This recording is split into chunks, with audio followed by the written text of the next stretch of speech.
더러운 후진국 한국 여자를 절대 내 며느리로 받아들일 수 없어. 여기 한국에서 왔다는 이유 하나로 일본인 시어머니에게 끔찍한 일을 겪은 한국 여성이 있습니다. 이 사건은 전 세계적으로 퍼져 큰 충격을 주고 있는데요. 도대체 이 사건이 무엇인지 지금부터 자세히 알아보도록 하겠습니다. 안녕하세요. 저는 일본 도쿄 치요다구의 제약회사 대표 카이토라고 합니다. 저희 집안은 대대로 정치계 명문가입니다. 한국인 정수정 씨와는 아프리카로 봉사활동 갔다가 처음 만나게 되었어요. 부모님께 처음 그녀를 소개하던 날 집안이 발칵 뒤집혔습니다. 평민 출신도 모자라서 한국인 여자랑 결혼하겠다고? 카이토, 넌 우리나라를 이끌 사람이야. 이 결혼은 절대 허락할 수 없구나. 실은 어머니가 원하는 결혼 상대가 있었습니다. 그녀도 명문가 집안 출신이었습니다. 하지만 저는 사랑도 없는 계약 결혼을 원치 않았습니다. 부모님처럼 딱딱한 결혼 생활은 제가 바라는 삶이 아니었거든요. 수정 씨가 아니면 결혼하지 않겠다고 하자 어머니는 제가 아닌 그녀의 뺨에 손 찍어 마셨습니다. 네가 무슨 수로 내 아들을 꼬셨는지 모르겠다만 결혼을 허락하는 건 네가 좋아서가 아니야. 넌 그저 우리 이와쿠라 가문의 대를 잇기 위한 수단일 뿐이니 허튼 생각하지 마라. 결혼하면 빨리 애부터 낳아. 어머니의 허락은 받았지만 마음이 좋진 않았습니다. 그리고 아내와의 결혼이 수월하게 진행되었던 것도 아니었습니다. 갑자기 어머니가 결혼 발표 기자회견에서 폭탄 발언을 하셨거든요. 저희 가문의 한국인 출신 평민 며느리를 드리게 되어서 정말 죄송합니다. 한국인 며느리 때문에 나라에 무리를 일으킨 점, 여러분들의 기대에 부응하지 못한 점 모두 죄송합니다. 머리 숙여 깊이 사죄드리겠습니다. 어머니가 공식적인 자리에서 사과문을 발표해버린 겁니다. 결혼식만 올리면 모든 게 해결될 줄 알았는데 기자회견까지 열 줄은 상상도 못했죠. 일본에는 메이와쿠 문화라고 남에게 패 끼치면 안 된다는 문화가 있습니다. 물론 정치가인 부모님의 자식인 제 결혼 소식이 기사화될 줄은 알았지만 이런 기사가 날 줄은 몰랐습니다. 이때 수정 씨의 얼굴을 차마 제대로 마주할 수가 없었어요. 그녀도 어머니가 터뜨린 기사를 보았을 텐데 얼마나 가슴이 아팠겠습니까? 사랑하는 남자의 식구에게 천한 취급을 받는 현실이요. 그녀를 위해서 결혼식이라도 그녀의 나라인 한국에서 해주고 싶었습니다. 어머니에게 얘기해 보았지만 당연히 거절당했습니다. 어디 천한 나라에서 결혼식을 올려? 카이토, 넌 명문가 집안의 자식이야. 천안 출신 며느리 들인 것도 원통하고 쪽팔려 죽겠는데 천안 한국에서 식을 올리겠다니. 제발 정신 좀 차려. 결혼식은 아버지도 일본에서 하길 원하셨습니다. 아버지의 말은 저도 거역하기 힘들어서 수정 씨를 설득해야 했죠. 그녀는 제 말이면 다 좋다고 이해해 주었습니다. 이런 여자와 결혼하는 게 행복이었지만 부모님만 생각하면 가슴이 답답했어요. 부디 지금이 저와 그녀의 결혼 생활에 있어서 제일 힘든 날이기만 바라고 또 팔았습니다. 하지만 결혼하고 난 후에도 어머니는 아내를 괴롭혔습니다. 너 대체 애는 언제 낳을 생각이니? 그렇게 여유 부려서 될 일이 아니야. 혹시 내가 널 우리 가문에 받아준 이유를 벌써 잊은 건 아니겠지? 첫째가 딸이면 아들 낳을 때까지 노력해. 그게 네가 해야 할 일이야. 어머니에게 아내에게 스트레스 주는 일을 멈추라고 하자 어머니가 갑자기 눈물을 흘리며 말씀하시더군요. 카이토, 한국인 며느리를 집에 들인 내 심정 생각은 해봤니? 하루빨리 아들을 낳지 않는다면 난 저 애를 너와 헤어지게 만들 수도 있다는 걸 명심해라. 제 예상대로 아내는 고된 시집살이로 인해 스트레스를 많이 받고 있었습니다. 하루는 자다가 이상한 소리에 섬뜩해서 깬 적이 있었어요. 옆에 있어야 할 아내는 보이지 않고 웬 여자가 머리를 풀어 헤쳐 엉엉 울고 있었습니다. 깜짝 놀라서 벌떡 일어나 정신을 차렸더니 제 아내가 맞더군요. 그녀는 어머니 때문에 힘들어서 밤마다 이렇게 울었다고 했습니다. 아내도 어머니와 같은 마음이긴 했습니다. 아이를 빨리 갖고 싶어 했거든요. 하지만 고된 시집살이 때문에 마음처럼 아이가 들어서지 않았습니다. 저는 아내의 스트레스를 조금이나마 덜어주고 싶어서 산부인과에 가보는 게 어떻겠냐고 제안했습니다. 그런데 진료 거부를 당했다더라고요. 아내는 아직 일본어가 미숙했어요. 일본에는 의사소통이 잘 되지 않거나 조금이라도 손이 많이 가는 치료처럼 보이면 진료를 거부하는 병원이 꽤 있습니다. 심지어 일본 산부인과는 출산이 아니면 남자는 아예 출입할 수 없어요. 제가 같이 갈 수 없는 상황이 답답하기만 했죠. 그렇다고 어머니께 아내와 산부인과에 가달라고 부탁하고 싶지도 않았습니다. 혼자 고민하고 있는데 아내가 한국에서 검사받고 오게 해달라더군요. 혼자 보내기엔 위험하기도 하고 속상하기도 해서 어렵게 시간을 내서 아내와 한국으로 떠나게 되었습니다. 아내가 나고 자란 동네인 서울시 강서구 마곡동으로 갔어요. 이대서울병원 내에 있는 산부인과에서 진료를 받았는데요. 아내의 검사 결과에 눈물이 터지고 말았습니다. 환자분, 스트레스 많이 받으세요? 골반염이 심하시네요. 오른쪽 나팔관은 완전히 막혀 있고요. 막힌 나팔관은 제거하셔야 돼요. 나머지 나팔관에는 혹이 생겨서 혹 제거 수술도 해야 합니다. 임신을 원하신다면 빨리 수술하시는 게 좋아요. 아내도 검사 결과에 당황했는지 수술이 급하다는 의사 선생님의 말씀에 아무 대답도 하지 못하고 있었습니다. 겨우 진정한 제가 먼저 빨리 수술 날짜를 잡아달라고 부탁했습니다. 다행히 4일 후에 일정이 비어 있어서 수술이 가능하다더군요. 저는 아내를 부축해서 처가로 갔습니다. 처가 어르신들을 보자마자 바로 무릎을 꿇었습니다. 하나뿐인 따님을 저 하나 믿고 일본까지 보내주셨는데 정말 죄송하다고, 아내를 잘 돌보지 못해 사죄드린다고 빌었습니다. 두 분은 아내의 상태를 모두 듣고도 저를 나무라지 않았습니다. 오히려 저도 힘들었겠다며 심심한 위로의 말씀을 해주시더라고요. 수술 날까지 편하게 지내다 가라는 처가 어르신들의 배려에 감사할 따름이었죠. 이른 저녁을 먹고 부모님께 전화를 걸었습니다. 지금 아내와 한국에 와 있다고. 산부인과에서 검사받았더니 골반염의 나팔관 수술까지 해야 한다더라고. 수술받고 일본으로 돌아갈 테니 너무 걱정하지 마시라고 했습니다. 뭐? 한국에 있다고? 뛰어난 일본 병원을 두고 후진국 병원에 가서 수술을 하겠다고? 그냥 지네 친정 가고 싶어서 거짓말한 거 아니냐? 말이 안 되잖아. 왜 후진국에서 수술을 받아? 그리고 네가 한국까지 따라갈 일이 뭐 있어? 회사는 어쩌자고 여자한테 미쳐서 그러는 거야? 카이토, 넌 한 회사의 대표야. 저녁 비행기로 당장 넘어와. 어머니는 아내 걱정은 전혀 하지 않았고 오로지 저와 제 회사만 걱정했습니다. 당장 일본으로 돌아오지 않는다면 아버지께 다 얘기한다고 하셔서 무거운 마음으로 아내를 마주했습니다.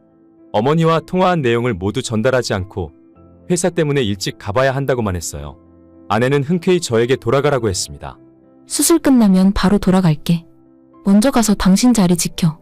난 정말 괜찮아.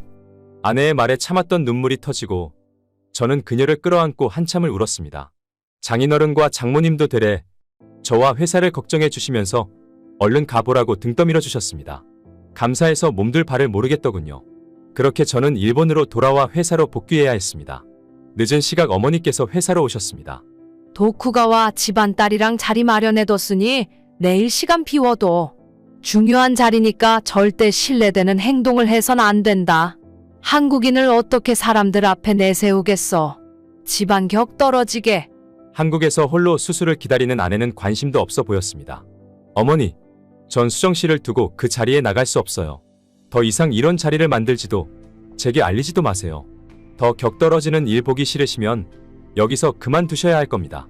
그날 처음으로 어머니와 크게 다퉜습니다. 하지만 어머니는 쉽게 포기하지 않을 것 같았습니다. 도쿠가와 집안딸의 약속은 겨우 취소할 수 있었지만 그 후로 다른 명문가 집안딸들의 정보들이 담긴 서류를 가져다 주셨습니다. 물론 저는 그 서류를 몽땅 쓰레기통에 처박아 버렸죠. 아내는 무사히 수술받고 2주 만에 일본으로 돌아왔습니다. 나팔관이 반쪽만 남아서 임신 확률이 50%로 줄긴 했어도 우리 부부의 관계에 문제가 되진 않았습니다. 오히려 더 아내를 신경 쓰고 걱정하며 돌봐주었어요. 제가 아내에게 잘할수록 어머니의 시집살이는 더 혹독해졌고 회사에도 신경 쓸 일이 한둘이 아니었습니다. 피로가 누적될수록 줄담배를 피워댔고 술 없이는 잠에 들지 못하는 지경까지 되었습니다. 제 건강에 적신호가 켜졌죠. 그러던 한날 늦은 새벽까지 업무에 시달리다가 퇴근하던 길이었는데요. 갑자기 타이어가 펑크나는 바람에 차가 전복되었습니다. 필 이날 안전벨트가 고장나 매지 못했습니다. 저는 그대로 30m 차 밖으로 튕겨나가고 말았습니다. 늑골 6개와 골반뼈가 부러졌습니다. 갈비뼈가 폐를 찔러 의식불명 상태였죠. 마음의 준비를 하셔야겠습니다. 아내가 말해주길 의사의 첫마디가 저랬답니다. 제가 살 수 있는 확률이 5%밖에 안 된다고 했다더군요. 그리고 중환자실 앞에서 어머니가 아내의 머리채를 잡고 바닥에 내팽개쳤다고 했습니다. 니년이 우리 집안을 기어이 망치는구나. 이딴 흉은 애초에 집에 들이는 게 아니었는데 당장 우리 아들 앞에서 사라져라. 네 나라인 천안 한국으로 썩어져. 미안하지만 우리 아들은 가망이 없다고 하니 그만 돌아가 주게. 위자료는 원하는 만큼 편하게 얘기해도 돼.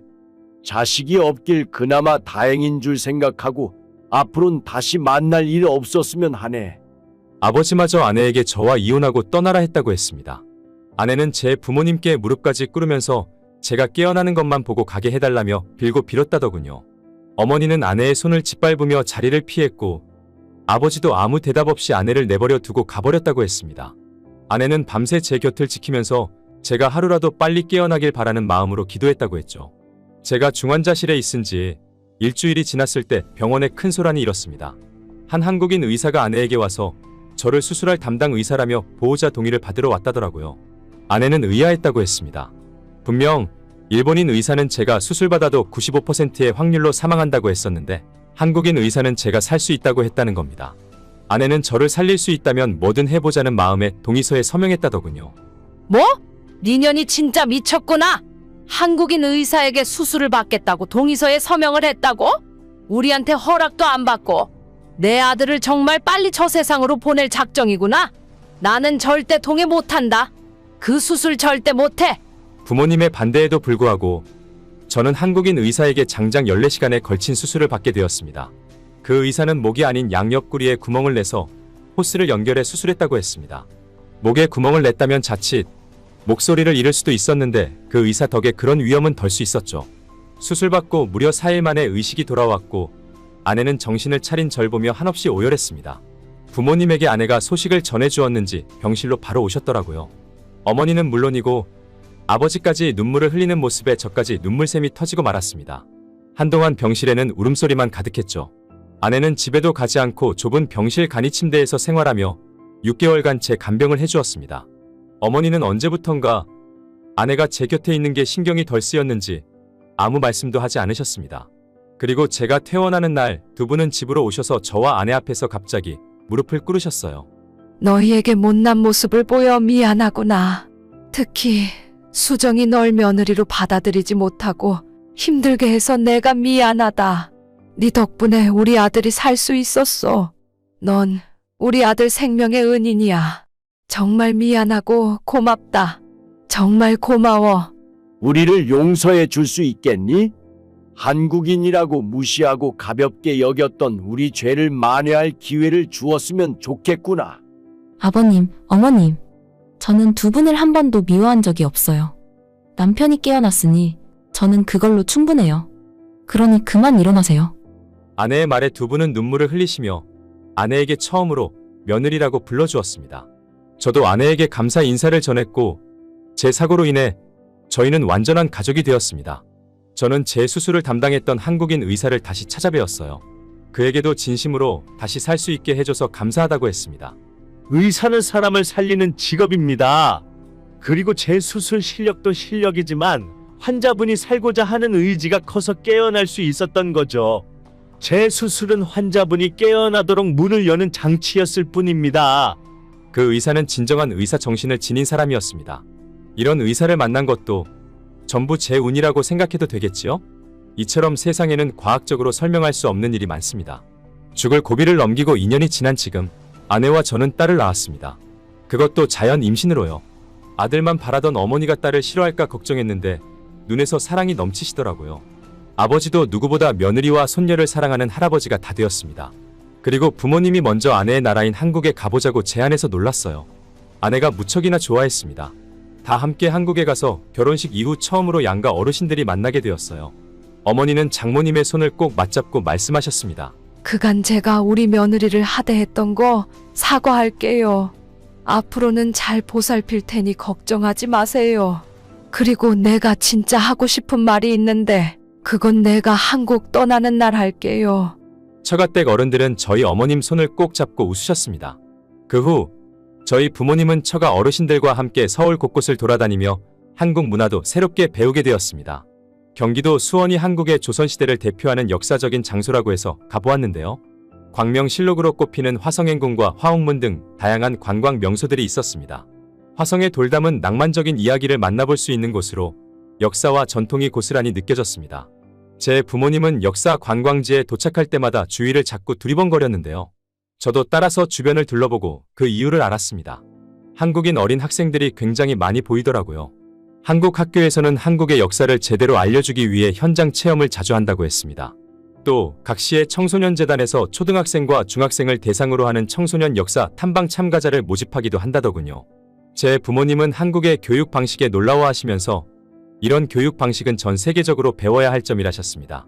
그리고 어머니가 카메라나 사람들 앞에 서는 일이 많아서 외모 치장에 관심이 많습니다. 당연히 쇼핑하면 백화점으로 갈 줄 알았는데 도착한 곳은 허름한 시장통이었어요. 동대문이라고 불리는 곳이었는데 동대문 시장에서는 일반 쇼핑 거리와 다르게 옷만 파는 게 아니라 의류 원단부터 단추, 여러 부자재 등도 많이 팔고 있었습니다.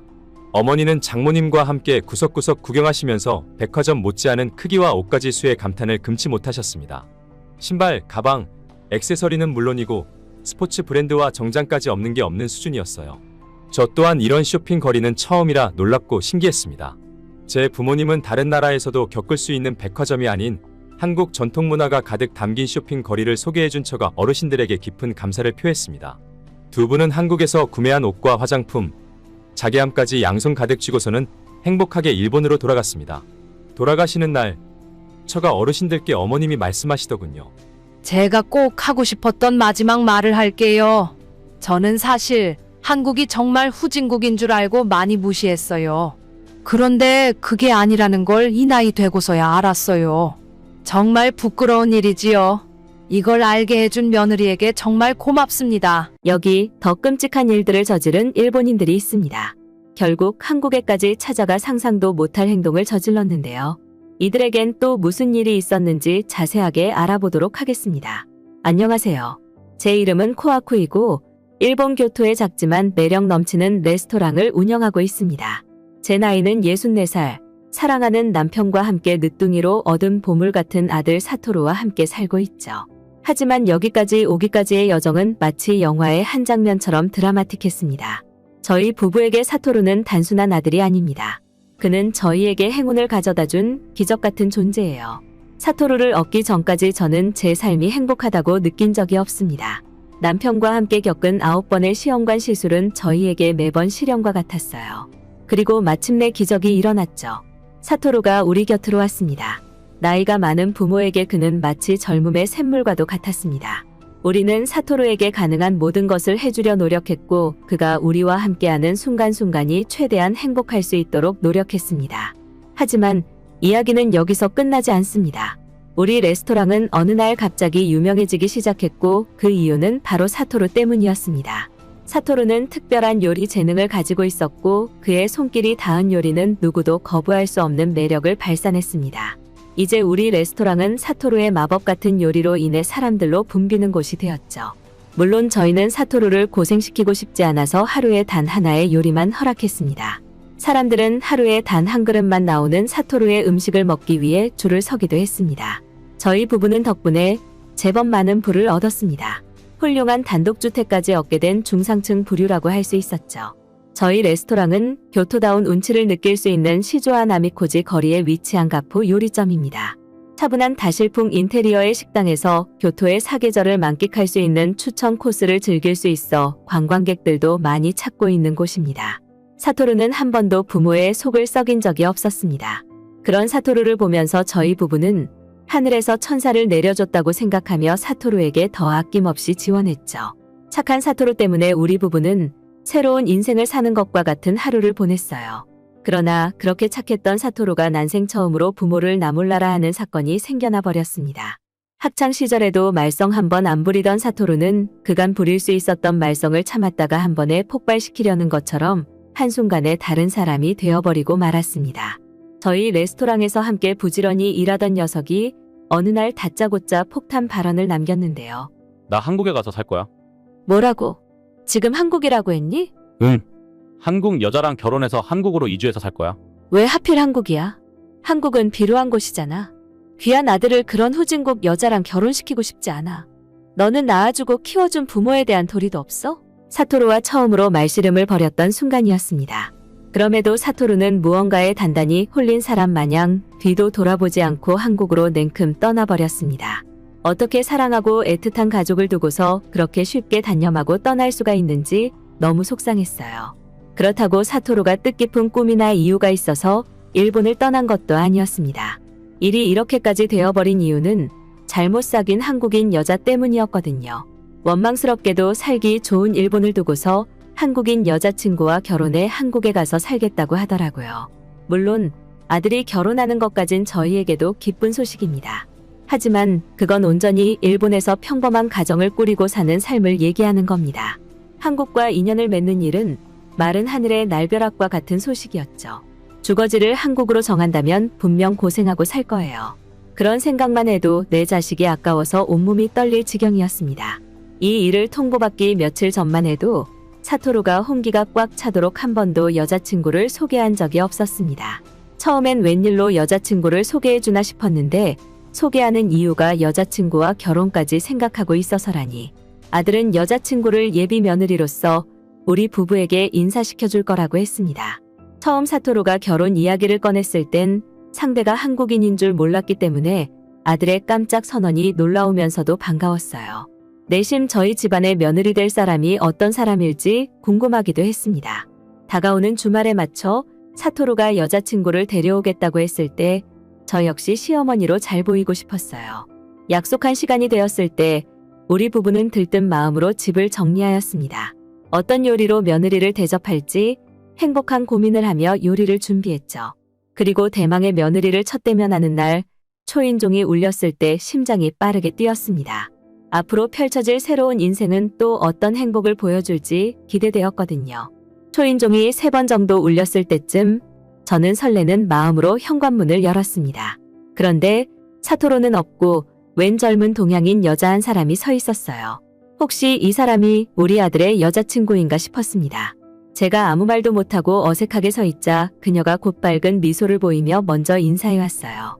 그녀는 초대해줘서 감사하다고 유창하게 일본말을 구사하였습니다. 워낙 일본어가 우수하여 처음엔 당연히 일본 사람이라고 생각했습니다. 제가 워낙 긴장했던 탓에 약간의 서투른 언사까진 알아채지 못했을 수도 있겠죠. 나중에 사토로가 뒤따라 들어오고 우리끼리 같이 저녁 식사를 할 때쯤에 그녀가 누군지 알 수 있었습니다. 아들이 여자친구를 본격적으로 소개하는데 그녀를 두고 한국인이라고 하는 겁니다. 그때부터 저와 남편은 얼굴에 웃음기가 서서히 사라졌습니다. 사토루의 여자친구 이름은 미진이라고 했습니다. 미진은 우리 아들보다 나이가 많았고 과거에 오사카로 유학을 왔던 학생이었다고 합니다. 일본 유학 생활을 하면서 일본이 좋아졌고 졸업 후로도 주기적으로 일본에 놀러 왔다고 했어요. 그 과정에서 우리 사토루와 인연이 닿아 연인으로 발전하게 되었다고 합니다. 그녀는 한국의 SK그룹 대기업에서 일하고 있다고 했어요. 그러나 저는 그녀가 한국인이라는 말을 듣고 나서부턴 그녀에 관한 소개가 하나도 들리지 않았습니다. 시대가 많이 바뀌어서 한국과 일본이 예전만큼의 적대감은 없어졌다고 하지만 저는 여전히 한국과 일본 사이에 반감이 존재하던 시절의 사람이라서 한국인이라면 좀 거북스러웠어요. 그보다 제가 불안했던 것은 미진이 한국에서 대기업에 종사하고 있을 정도면 일본에서 일을 할 수가 없다는 뜻이잖아요. 그럼 대기업을 포기하고 일본에서 살겠다는 것인지 아니면 한국을 가겠다는 것인지 그게 궁금하면서도 불안했어요. 저는 조심스럽게 아들에게 물어봤습니다. 그러니 아들이 강한 의지로 자신의 생각을 당당하게 내뱉는데 그것이 바로 앞서 말했던 한국에 가서 살겠다는 소리였습니다. 여기서부터 저는 대놓고 표정으로 불쾌함을 드러냈어요. 사토루가 일본에선 결혼식만 올리고 한국으로 가서 살겠다고 하는데 한국에 썩 좋은 감정이 없는 제 입장에서 기쁜 소식일 리가 없잖아요. 이것이 누구의 결정인지는 물을 필요가 없었습니다. 사토루가 신이 나서 자신들의 모든 계획을 다 알려주었거든요. 사토루는 이제 자신도 성인이 되었으니 결혼부터 주거지든 뭐든지 자신이 선택할 것이고 그 선택에 책임을 지겠다고 했습니다. 여태까진 사토루가 무엇을 하든 우리 부부가 다 인도해주고 알려주었습니다. 그럼 늘 저희 말대로 잘 따라줬던 아들입니다. 그런데 결혼을 약속한 정혼자 앞이라서 그런가 사토루가 한층 더 성숙해 보이더라고요. 하지만 저는 사토루의 그런 변화가 반갑지 않았습니다. 네 독립을 생각 못 해본 건 아니었지만 그게 한국으로의 이민은 아니었어. 도대체 왜 한국에 가서 산다는 건지 이해가 안 돼. 아가씨, 미안해요. 그런데 저는 정말 한국인을 별로 좋아하지 않아요. 한국 여자와 결혼한다는 것도 마음에 안 드는데 주거지까지 옮기는 건 납득하기 어렵군요. 이 결의는 우리 사토루가 혼자서 결정한 일은 아닐 거라 생각합니다. 우리 아들보다 나이 많다고 했죠. 우리 사토루를 어떻게 꼬신 거예요? 설마 했는데 사정을 길게 듣다 보니 역시 그렇더군요. 미진이 회사를 관둘 수 없어서 가족 사업을 돕고 있던 사토루가 거주지를 옮겨야 하는 처지라 했습니다. 식사하는데 코로 넘어가는지 입으로 넘어가는지를 모르겠더군요. 한국은 피해의식이 강한 나라입니다. 아직도 위안부며 일제시대며 과거 이야기만 꺼내면서 우리 일본에 대한 열등감을 드러냅니다. 그저 중국 옆에 있는 자그마한 나라일 뿐인데 말이죠. 한국인들은 사기꾼도 많다고 들었습니다. 그런데 왜 굳이 그런 한국에 가서 어려운 생활을 하려고 하는지 모르겠더군요. 그래서 한국으로의 이민은 받아들이기 어려웠습니다. 제가 불편한 기색을 대놓고 비추며 그들의 한국 생활을 말리려고 했습니다. 그러나 사토루가 나서서 엄마가 내 인생 살아줄 거야? 엄마가 날 낳고 키워줬다고 내 인생을 마음대로 할 수는 없어. 나 한국에 갈 거야. 그냥 그렇게 알아? 더 이상 나를 설득하려고 하지 마. 어차피 안 통할 테니까. 한국에 가겠다고 강경하게 주장하니 제가 더 말할 수가 없었어요. 결국 남편과 저는 사토루의 결정에 대해 존중과 이해를 해야 했습니다. 미진이 미웠습니다. 부모밖에 모르던 효심 가득한 우리 아들을 한국으로 홀려버렸잖아요. 한국인들은 언술이 뛰어나서 별것 아닌 것도 대단하게 보이도록 속일 수 있다고 하던데 우리 사토루가 너무 착해서 미진의 속임수에 홀라당 넘어간 것 같았어요. 그리고 사토루에게도 서운했습니다.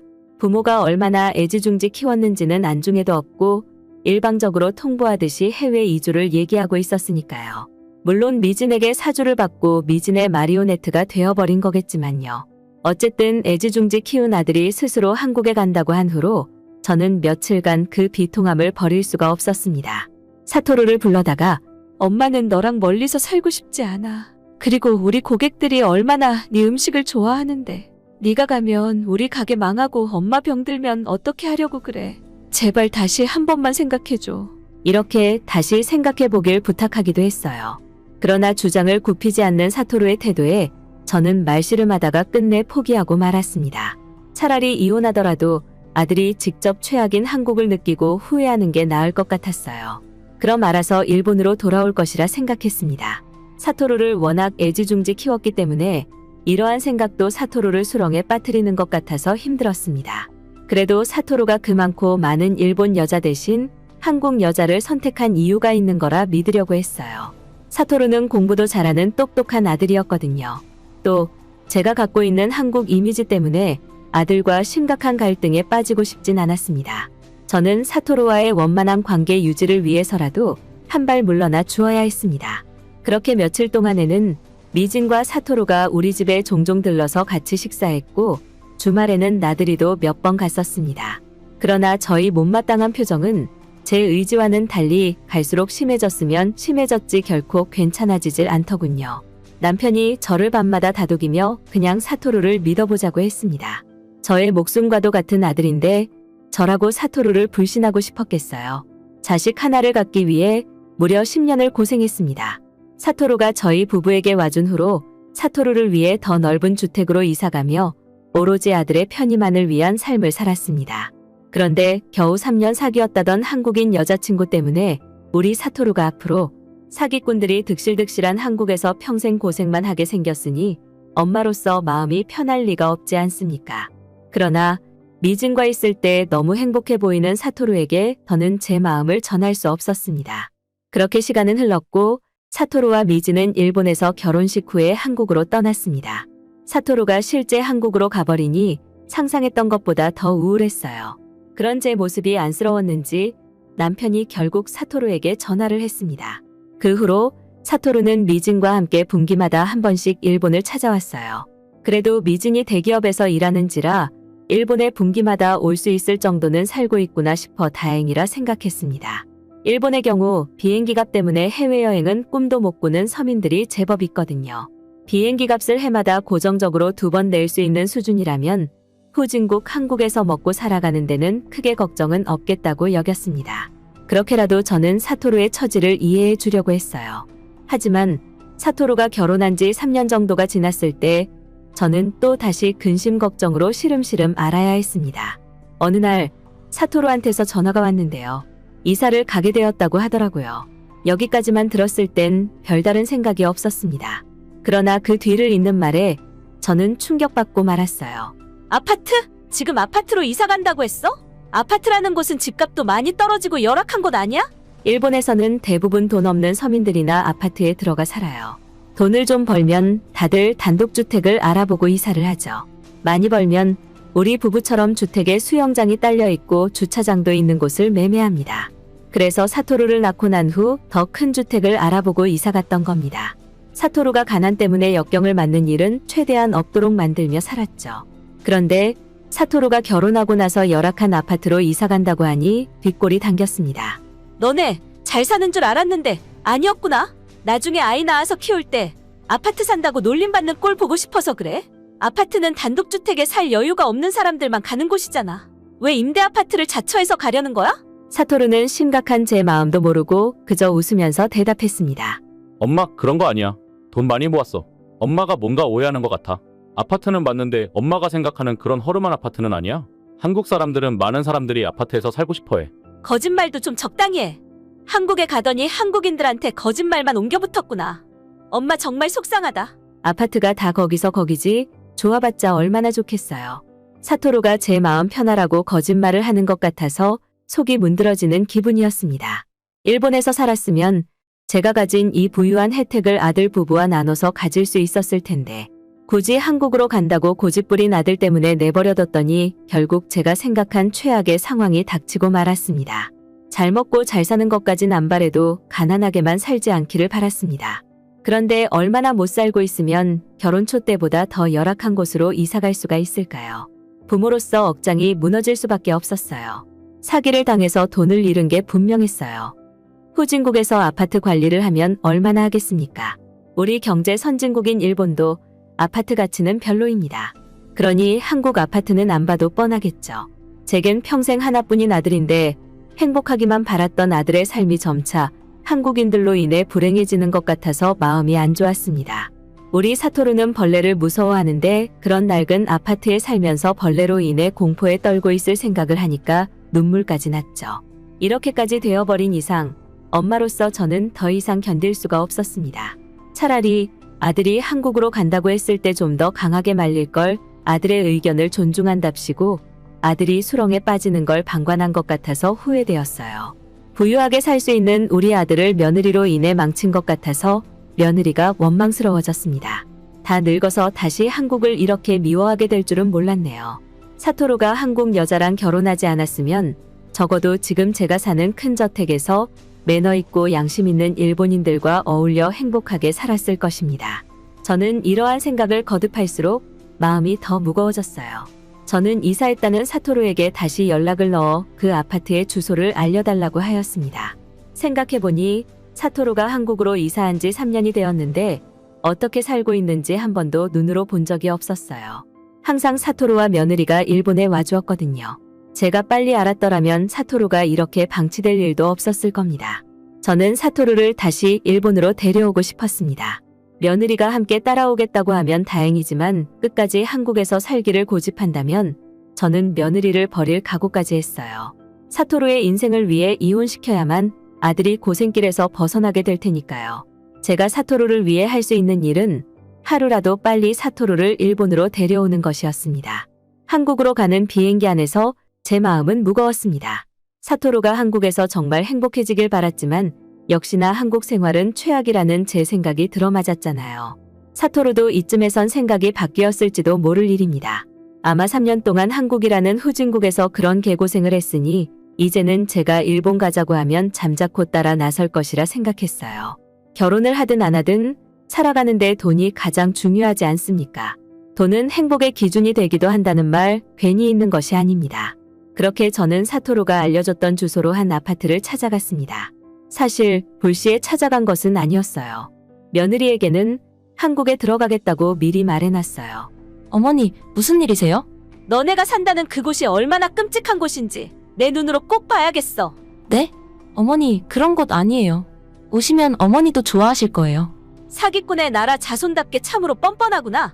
그 지역이 얼마나 끔찍한지 우리 사토루를 얼마나 열악한 곳에서 살게 하는지 제 두 눈으로 똑똑히 볼 거라고 당부했죠. 며느리가 당황하더라고요. 당연히 당황스럽겠죠. 이제 와서 보기 괜찮은 곳으로 다시 이사 갈 수도 없을 테고 결국 흉흉한 아파트 꼴을 그대로 들키게 생겼으니 말이죠. 드디어 인천국제공항에 도착하였습니다. 저는 한국에 대해 역사적 반감이 있지만 사실 한국에는 한 번도 가본 적이 없었어요. 사토루를 구해내려고 한국에 가는 것인데 저도 한국이 처음이라 조금 두려웠습니다. 그런데 공항에 들어서 보니 일본보다 못 사는 나라라고 보기엔 상상 이상으로 화려하고 큼직하더군요. 눈대중으로만 봐도 공항 시스템이 당혹스럽게도 훌륭해 보였습니다. 일본에는 크고 작은 공항들 합치면 개수가 좀 많은데 대부분의 공항이 난립 상태입니다. 그런데 한국은 공항이 참 깔끔하고 청결하게 관리되는 것 같더라고요. 공항은 외국인들에게 비춰지는 나라의 첫인상과 같은 것이잖아요. 그래서 한국 정부가 국비를 공항에 몰아쓴 것 같더라고요. 하지만 출입문만 화려하면 뭐하나요? 내부가 훌륭해야 나라가 잘 사는 거지요. 저는 공항을 빠져나와 택시를 불렀습니다. 이전에 사토루가 알려준 주소를 기사에게 보여주며 가달라고 하였죠. 택시는 한참 달리더니 곧 송도라는 곳으로 진입했습니다. 그런데 좀 놀랐습니다. 창밖을 보는 내내 상당히 도시적인 분위기였거든요. 제가 생각한 열등한 모습은 눈을 씻고 찾아봐도 보이질 않았습니다. 그냥 겉으로만 보았을 때 일본에선 보지 못했던 높은 건물들이 즐비해 있어서 마치 20년 후의 미래 도시에 온 것 같은 느낌이 들었어요. 한국 거리는 일본의 촌동네 수준일 줄 알아서 어깨를 떳떳하게 펴고 찾아온 것인데 목적지에 다가갈수록 오히려 제가 도태된 느낌을 받았습니다. 도시는 어쩜 그렇게 넓고 큰지 모르겠더군요. 일부분만 꾸며진 도시라고 하기엔 한국 거리의 모습은 압도적이었습니다. 창밖만 바라보면서 처음 보는 한국을 눈에 담다 보니 어느새 아파트 앞에 도착하였습니다. 목적지에 도착했습니다. 네, 저는 아파트로 와달라고 했지. 이런 빌딩으로 와주라고 한 적은 없는데요. 여기가 아파트잖아요.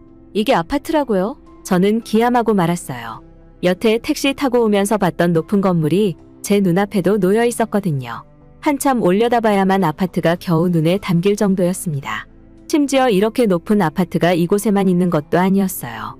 고개를 조금만 돌려도 눈이 닿는 곳에 바로 고층 아파트들이 존재했습니다. 일본에도 고층 아파트가 있긴 하나 몇 개 없고 대부분 아파트 형태가 층수 낮은 건축물입니다. 또 엘리베이터가 없고 노후화된 아파트가 훨씬 많거든요. 엘리베이터가 있더라도 옛날 방식이라 느리고 위험한 게 대부분입니다. 한국처럼 이렇게 높은 건축물이 눈길만 돌려도 쉽게 볼 수 있는 것은 좀 놀랄 일이었습니다. 누가 잘났나 서로의 아파트를 과시하는 것처럼 건축물 외벽이 하나같이 다 세련되기도 하였죠. 여기저기 눈둘 곳이 많아서 당최 어디로 들어가야 하는지 입구를 찾기가 어려웠습니다. 일본에서는 평범한 주택과 낮은 집들만 있기 때문에 출입문 찾는 것이 비교적 쉽거든요. 한국 아파트 유형은 처음 보기도 하는지라 입구가 더 안 보였어요. 그때 경비원으로 보이는 한 아저씨가 제게 다가왔습니다. 도움이 필요하냐고 묻길래 저는 일본인임을 밝혔어요. 그리고 사토루의 주소가 적힌 종이를 건네며 가는 방법을 물었지요.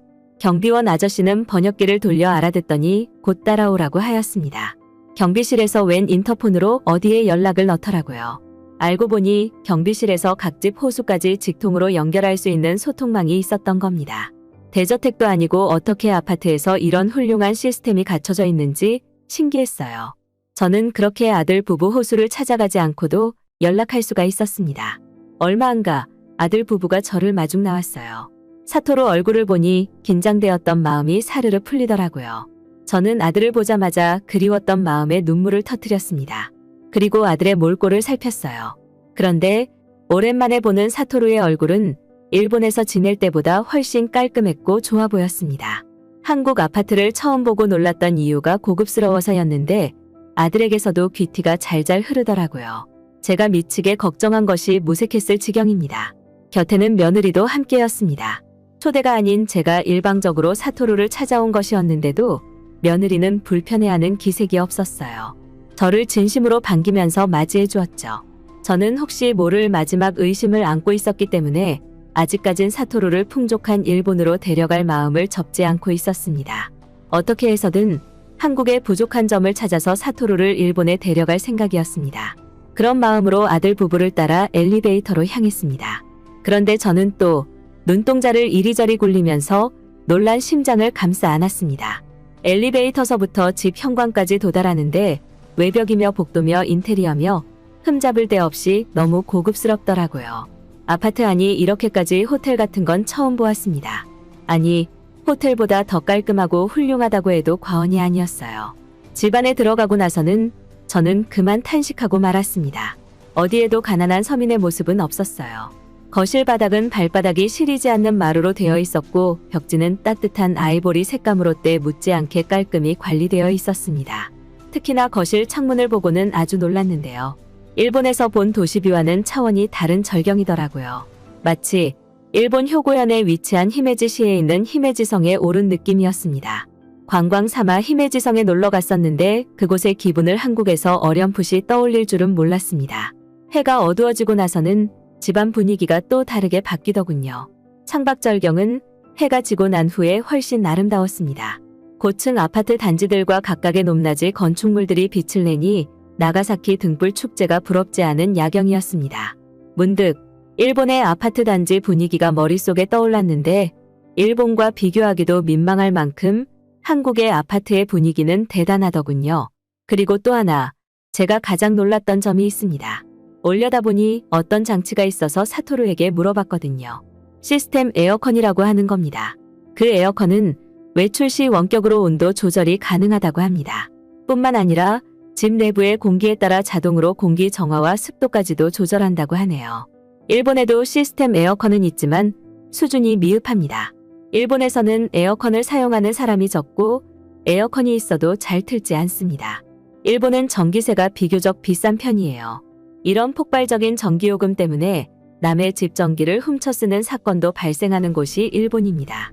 우리 집이야 경제적으로 부족함이 없는 가정이라 잘 몰랐던 서민들의 삶이지만 일본 분위기가 그렇다는 겁니다. 그럼에도 저희 역시 집에서 에어컨을 틀어도 그 세기가 약해서 부채질을 자주 하는데 한국에선 에어컨만 틀면 긴팔 긴 바지도 입을 만큼 시원하더라고요. 사토루는 농담 삼아 여름에는 무슨 일이 있어도 한국에서 살아야 한다는 소리까지 하였습니다. 한국에 몇 시간 머물지 않았지만 전체적으로 보았을 때 사토루는 성공한 삶을 살고 있는 것처럼 보였어요. 한국과 한국의 아파트를 무시했었는데 솔직히 말하자면 우리 집보다 훨씬 더 좋아서 두말할 수가 없었습니다. 게다가 가전제품 수는 또 어찌나 많은지. 재산력을 합치면 아들 부부네보다 제가 훨씬 부유한 계층인데도 저희 집보다 가전제품 수가 많아 보였어요. 소득에 비해 이렇게까지 많은 가전을 두면 전기가 너무 많이 나가지 않나 싶었습니다. 시어머니로서 잔소리 좀 한다고 며느리에게 전기세와 무리하게 둔 가전제품 수를 지적했습니다. 그러니 사토루가 나서서 관리비 종이를 보여줬는데요. 그것을 보고 저는 두 눈을 의심했습니다. 죄다 한국말로 설명되어 있긴 했어도 금액만큼은 번역 없이도 똑똑히 확인할 수 있었어요. 가전제품을 그렇게 많이 돌려도 전기료가 우리 집 주택보다는 작게 나오더라고요. 이렇게 좋은 아파트가 유지되고 돌아가려면 세입자들의 전기세 또한 많이 나갈 줄 알았는데 아니었어요. 혹시 비싼 아파트에 살면 전기세가 삭감되는 조건이 있는 걸까 싶었습니다. 그러나 그것도 아니더라고요. 어머니, 저희 사는 아파트는 그냥 평범한 아파트예요. 이 동네에서 비싼 편도 아니고요. 요즘엔 집값도 많이 떨어져서 더 저렴해졌기도 했고요. 내가 보기엔 호텔 수준인 아파트가 겨우 평범한 측에 속하는 아파트라고? 그렇다면 정말 비싼 아파트는 얼마나 좋다는 거야? 여러모로 충격이었습니다. 게다가 평범한 가정이라면서 그와 달리 살림살이 물건들은 다 수준이 높아 보였어요. 좋은 가전들은 비싸기 마련일 텐데 부유한 것이 아니라면 어떻게 그런 좋은 가전제품만 드릴 수 있는 걸까요? 그것이 궁금해서 며느리에게 물어보았습니다. 한국에는 세계적인 가전제품 회사들이 많잖아요. 각 회사끼리 경쟁력을 갖추려고 저렴한 제품이라도 뛰어난 기능성과 디자인을 놓치지 않으려고 해요. 웬만하면 다 좋은 제품만 만들기 때문에 저희 같은 평범한 사람들이라도 수준 높고 가성비 좋은 제품을 쉽게 이용할 수 있어요. 그리고 클릭 한 번으로 다음날 배송이 돼요. 이건 제가 자주 사용하는 쿠팡이라는 어플인데요. 여기서 주로 많이 구입하고 있어요. 공기청정기나 블루투스 스피커, 냉장고 등의 핸드폰 원격 조정 시스템이 탑재되어 있는 것은 제가 또 한 번 미래도시에 와 있음을 느끼게 해주었습니다. 이는 과거에 전자제품으로 명성이 높았던 일본에서도 만들지 못했던 수준의 제품들입니다. 과거에는 일본의 제품들이 전 세계적으로 유명했다는 것 들어보셨을 겁니다. 요즘에는 한국의 이름이 세계적으로 유명해지고 있다고 하는데 한국에 오기 전까지는 우습게 들었습니다. 그저 사기꾼 한국이 지어낸 거짓말과 허상이라고 생각했죠. 그런데 한국에 와서 직접 보니 피부로 그 사실을 느낄 수 있었어요. 저도 한 가정의 주부로서 한국 가전제품들이 탐이 났습니다. 한국을 기만했던 제가 한국을 대상으로 이 정도까지 느끼다니 스스로 당혹스러웠습니다. 그런데도 불구하고 놀라움은 여기서 끝나지 않았어요. 그날 저녁 드라이브를 시켜준다는 며느리의 말에 한국 거리를 둘러보기 위해서 주차장으로 향했습니다. 이미 높이 솟은 것만으로도 아파트가 참 크다고 생각했는데 지하 또한 깊고 넓더라고요. 지하는 주차장으로 이루어져 있었어요. 지상은 깜찍한 공원처럼 조성되어 있었는데 지하에는 쇼핑몰 주차장처럼 아주 거대한 주차장이 자리하고 있었습니다. 저는 처음 본 한국의 주거 시스템에 매료되고 말았어요. 한국 아파트는 무슨 마법의 성처럼 신기하고 미래적인 것이 가득했습니다. 일본인들보다 한국인들이 더 부유할지도 모른다는 생각이 들었어요. 사토루는 이미 한국에서 익숙하게 운전대를 잡는 운전자였습니다. 다른 나라에서도 훌륭하게 운전하는 모습을 보니 정말 다 키운 자식 같더군요. 그런데 우습게도 성장한 아들보다 제 눈에 더 들어오는 건 따로 있었습니다. 한국인들이 이용하는 차량은 대부분 크고 고급스러웠습니다. 그게 충격이었어요. 일본은 큰 차량을 애용하기엔 다소 불편한 나라거든요. 일본에는 차고지 증명법이란 것이 있습니다. 그것은 주차 공간이 확보되지 않으면 차를 구매하지 못하게 하는 법이에요. 그런데 이 법의 기준이 좀 빡빡합니다. 그래서 일본인들이 점차 경차를 애용하게 되었는데요. 원래 싸고 작은 걸 많이 파는 것보다 크고 비싼 걸 팔아야 돈을 벌기 더 쉽잖아요. 그런데 도로법이 이렇게 열악하다 보니까 자동차 업계 역시 답답한 상태이고 차량을 이용하는 운전자도 필요한 상황이에요. 이러한 정책으로 인해 일본 도로에는 어느 순간부터 소형 차량이 급증하게 되었어요. 계속 경차만 팔리고 경차만 발달하니까 자동차 업계도 점차 죽어가는 실정입니다. 저랑 남편도 운전만 하면 무조건 답답함과 분노를 느낍니다. 이 답답한 교통 정책 때문에 일본은 도로도 상대적으로 좁은 편이에요. 뿐만 아니라 주차 공간을 확보해야 하기 때문에 거주지에 대한 선택권 역시 제한되고 있습니다. 주차 공간이 부족한 도시 지역의 경우 생활비가 많이 들 수밖에 없는 문제로 이어지기도 했죠. 옛날 도요타나 혼다 업계의 전성기는 더 이상 없습니다. 그렇다고 멋진 일본 차를 만들어서 외국으로 팔기도 어려워요. 그저 우리 일본은 갈수록 작은 차만 있는 나라가 되어가고 있습니다. 근데 한국은 다르더군요. 택시 탔을 때도 느꼈지만 밤에 다시 보아도 도로도 아주 크고 넓은 곳이 많았습니다. 그리고 차들마다 접점거리가 잘 유지되어 있었어요. 주차되어 있는 차들만 봐도 차종이 다양하다는 것도 알 수 있었습니다. 사토루도 한국 기업의 현대 자동차를 이용하고 있었는데요. 마치 버스를 탄 것 마냥 자리가 넓고 큼직하더라고요. 일본 차에서와는 다른 너비와 승차감이었습니다. 저는 아들 부부 덕에 한국의 아름다운 밤거리를 잘 구경했습니다. 다시 아파트로 돌아와서 잘 준비를 하는데 문득 제 자신이 부끄럽더라고요. 너무 잘 살고 있는 아들 부부에게 괜히 역정 내고 비행기 타고 날아와서 점검한 것 같아 민망했어요. 제가 아들 부부를 걱정할 수준은 아닌 것 같았습니다. 일본에 있는 저보다 훨씬 부유하게 살고 있는 아들 부부에 대한 걱정을 이제는 털어낼 수 있을 것 같았습니다. 한국 사회는 훌륭합니다. 우리 사토루가 더 좋고 뛰어난 것을 누리려면 한국에서 살아가는 게 맞습니다. 만약 사토루가 일본 여자를 만나서 결혼했다면 저는 수준 높은 한국의 경제력과 기술력 등을 모른 채 계속해서 일본이 최고라고 생각하며 살았을 것입니다. 죽기 전에 우물 바깥의 세상을 보게 되어 저 역시 한층 성장한 기분이었습니다. 한국에 오지 않았으면 큰일 날 뻔했다는 생각까지 드니까 갑자기 한국인인 며느리 역시 너무 예뻐 보였습니다. 한국인 며느리라고 해서 일본인 며느리보다 뒤처지고 수준 떨어지는 가치관을 지녔을 거라 생각했습니다. 그런데 저는 우리 며느리를 통해서 한국 여성이 일본인 여성보다 훨씬 진취적인 삶을 살고 있다는 걸 확인했습니다. 이제는 똑똑하면서 듬직한 한국인 며느리를 둔 것이 사토루를 얻은 다음으로 가장 행운이라고 생각합니다. 저는 아들 부부에게 일본에 자주 오지 말라고 당부했습니다. 앞으로 남편과 함께 제가 직접 한국에 찾아올 것이라고 말했어요. 이대로 일본으로 돌아가면 한국을 더 구경하고 싶은 마음 때문에 미련이 클 것 같았거든요. 아들 부부가 너무 잘 살고 있다는 걸 눈으로 확인했으니 앞으로는 한국에 놀러 오는 마음으로 올 것이라 했습니다. 그랬더니 우리 며느리가 저희 말을 반기며 비행기표는 무조건 자기가 지불하겠다고 하는 거 있죠? 역시 대기업 며느리라 그런가 대단합니다. 한국과 우리 며느리를 무시했던 저의 속 좁은 마음을 반성합니다.